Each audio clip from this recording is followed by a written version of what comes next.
Lately I've been super obsessed with making these absolutely adorable charms, these little food charms that look like biscuits or chocolate or croissants. I'm just obsessed with them lately. I just thought, why not show you guys how I make these charms, and while I'm at it, why not have a little cozy crafting and chatting session together. So today we'll be making 3 adorable little cookie clay charms to put on earrings, necklaces, bracelets, whatever. So relax, grab a snack if you're hungry, grab a drink if you're thirsty, and let's get crafting these cute little charms. First off, I want to say thank you for 100 subscribers. I really appreciate all the genuinely sweet and kind comments. I always love hearing from you guys. I wouldn't be doing this if it wasn't for you peeps. So to everyone who sticks around, I really appreciate you with all of my heart. Before I start any project, whether that's painting, drawing, whatever, I always get my ideas out on paper first.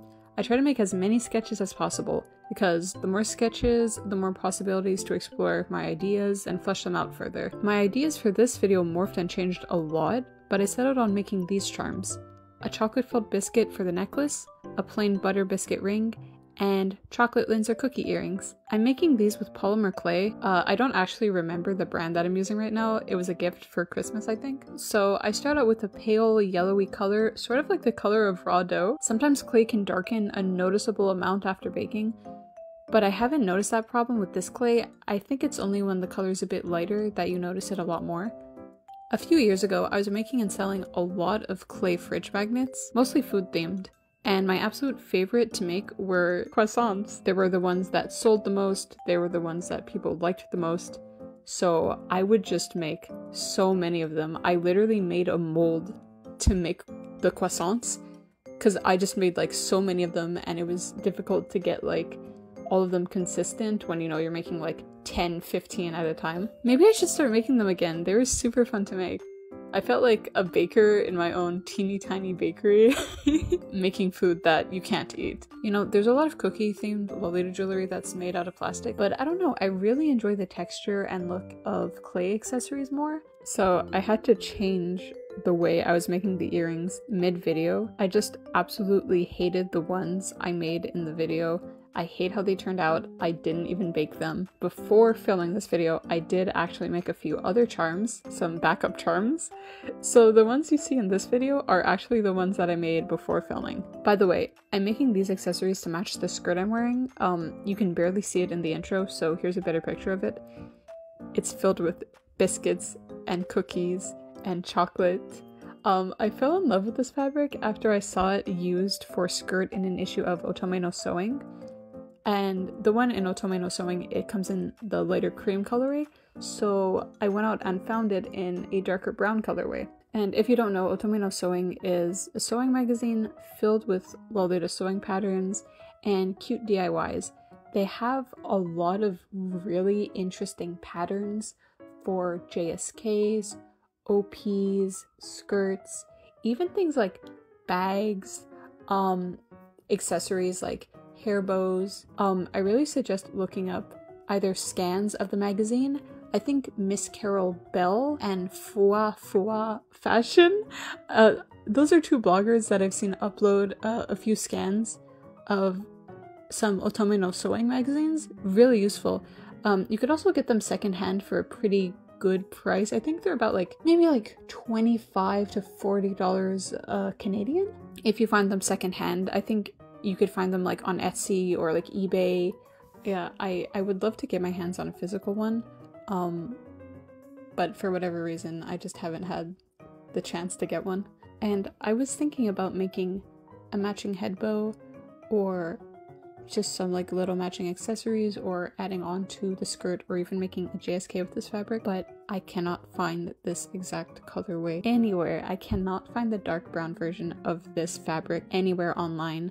I can only find the cream version, and I can only find the cream version being sold sort of like by itself on Etsy as sort of like secondhand fabric. I can't find any stores that are sort of like sourcing them, like from the manufacturer. I can't find it anywhere. I'm pretty sure it's discontinued by now. The store that I originally got the fabric from, it's been on a break for 2 years now, and I don't know if the store owner is coming back, so kind of sucks. The brand that makes the fabric, it's called Kiyohara. and it's from their classical and modern line collection of fabrics. I've been able to find places to buy their fabric sort of like directly from the manufacturer online, but I think that biscuit fabric is discontinued. I think I just like missed the boat on that one. By the way, speaking of fabric, would you guys be interested in a video on how to choose Lolita fabric for handmade Lolita pieces? I noticed that like Lolita-able fabric is kind of difficult to source. I'd be able to give you guys a bunch of Etsy stores and websites that sell super cute fabric that's perfect for making Lolita dresses and accessories with. I don't know if I could explain this properly, but there's definitely like a look to fabric that makes it a good match to the fashion. There's like a certain feel for Lolita appropriate fabrics that I know some people struggle to pinpoint, and I'd love to, you know, make a video explaining like in what makes a fabric suit the fashion. Let me know if you're interested. I would love to do a video about that, and I have some pretty good resources that I think people would find super helpful.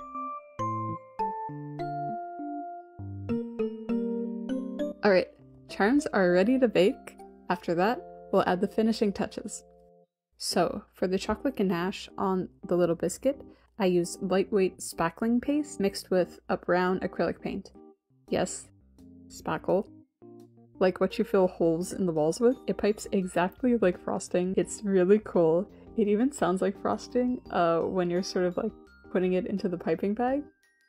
Actually, the cakes that you see in my intro and outro are made with the same spackling. I'm using 2 chalk pastels to color the clay. First is a light dusting of yellow, then the darker burnt sienna color for the edges. This step really transforms the charms from acceptable to, wow, I could eat this! Usually I'd seal the charms with a matte Mod Podge. By the way, I know it's called Mod Podge, but I've been calling it Mod Podge since like I was a teenager, so that's just what it is in my head now. So I was going to seal the charms with Mod Podge, but when I went to open my Mod Podge, it was all dried out. Yay! So if you want to make some charms for yourself, sealing them with Mod Podge stops the chalk pastels from smudging onto your clothing, and it keeps the chalk pastel colors brighter and more vibrant. They'll look like so much better when you actually seal it with Mod Podge. Also, when I was putting the cookie onto the necklace, I accidentally smooshed the little ganache that I pipe onto it. I thought it was dry, but it wasn't dry enough apparently. So after filming, I repiped it, which sucks because I really liked how it looked before I messed it up. If you do want to make something with spackling, I will just say there are fumes. It smells really bad, so just make sure to use it in a well-ventilated area. Usually what I do is, you know, I open up all the windows and I have a fan blowing right on it, so I don't huff it too much. Because that's not good for your brain cells. Actually, for this video, I originally planned to make chocolate jewelry to match my chocolate JSK that I wore in my last video. However, that JSK is actually not finished yet. I'd like to make a video on adding the final details to the JSK. I still have to add some more lace on the front, and I thought it would be kind of weird to have all of these accessories sans an actual finished dress.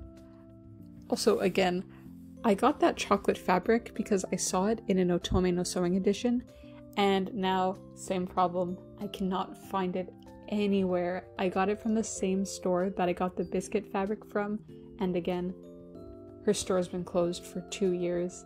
I don't think I don't think the seller's coming back, which really sucks. The chocolate fabric that I used for my JSK in the last video, it comes in, I think, like 3 or 4 colors.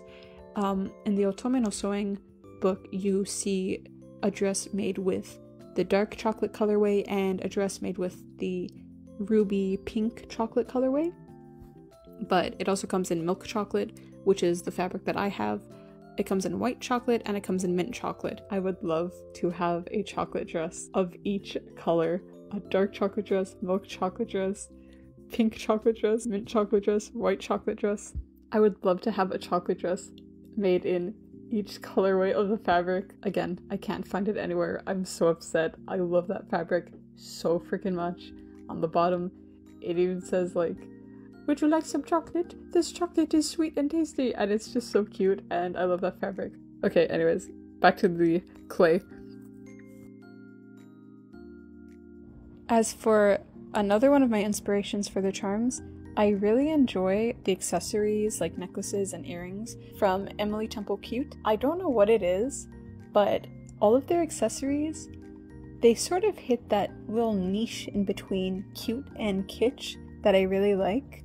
I don't know what it is, but I much prefer a more realistic looking biscuit or like cookie accessory rather than something that's like plastic.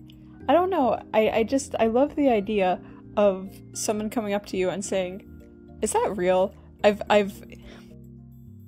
I have those little heart-shaped lollipop earrings, and I've had at least 3 people ask me, those aren't real, right?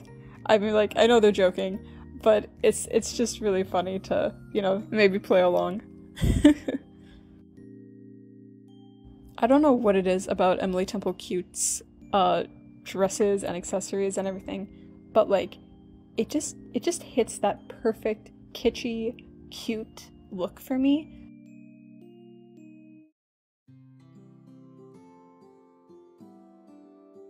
And for the necklace chain, I put together a heart chain with a simpler golden chain. Originally, I was going to use chunkier pearls for the necklace, but I felt that they were just too bulky for the sort of style that I was going for. I ended up using those pearls on the earrings instead. They're nice though, they have this really interesting golden sheen on them. It was kind of tedious to actually put all the chunkier pearls on. Decided I hated it, then put the smaller ones on, but I think it was worth it. These glass pearls have a really cool iridescent sheen to them that I love. I was debating if I should add more pearls onto the necklace. I was also thinking maybe I should make smaller charms to add onto the sides of the necklace. Maybe later I'll do that. Speaking of Emily Temple Cute, I was supposed to get one of their dresses for my birthday. Me and my boyfriend planned it out and everything. I was going to pay for the shipping. He was going to pay for the dress. And literally, I shit you not, a day before we were supposed to buy it, it was sold out. Someone bought it. This was on Wonderwelt, so it was a secondhand dress. I have no hope of finding that dress in the wild again for a very long time. Also, I made these 2 rings with whipped cream and a cute little chocolate capuchon on top of each of them. And look at that! They're all done! Wahoo! Thank you so much for watching. I hope you had fun hearing me ramble or watching me fumble with these little charms. If you have any questions, feel free to let me know. And again, please let me know if you'd like to see the Lolita Fabrics video. Okay, back to camera Soapy. Wasn't that amazing? I'm totally not filming the outro and the intro at the same time. Don't worry about it. But thank you for watching. Thank you guys for all of the support. I've passed 100 subscribers and I just want to say from the bottom of my heart, thank you guys so much. You guys are so like genuinely supportive and it's like so sweet and I love it. Anyways, I'll be back with another video. And I hope to see you guys soon, perhaps? Have a nice day. Bye!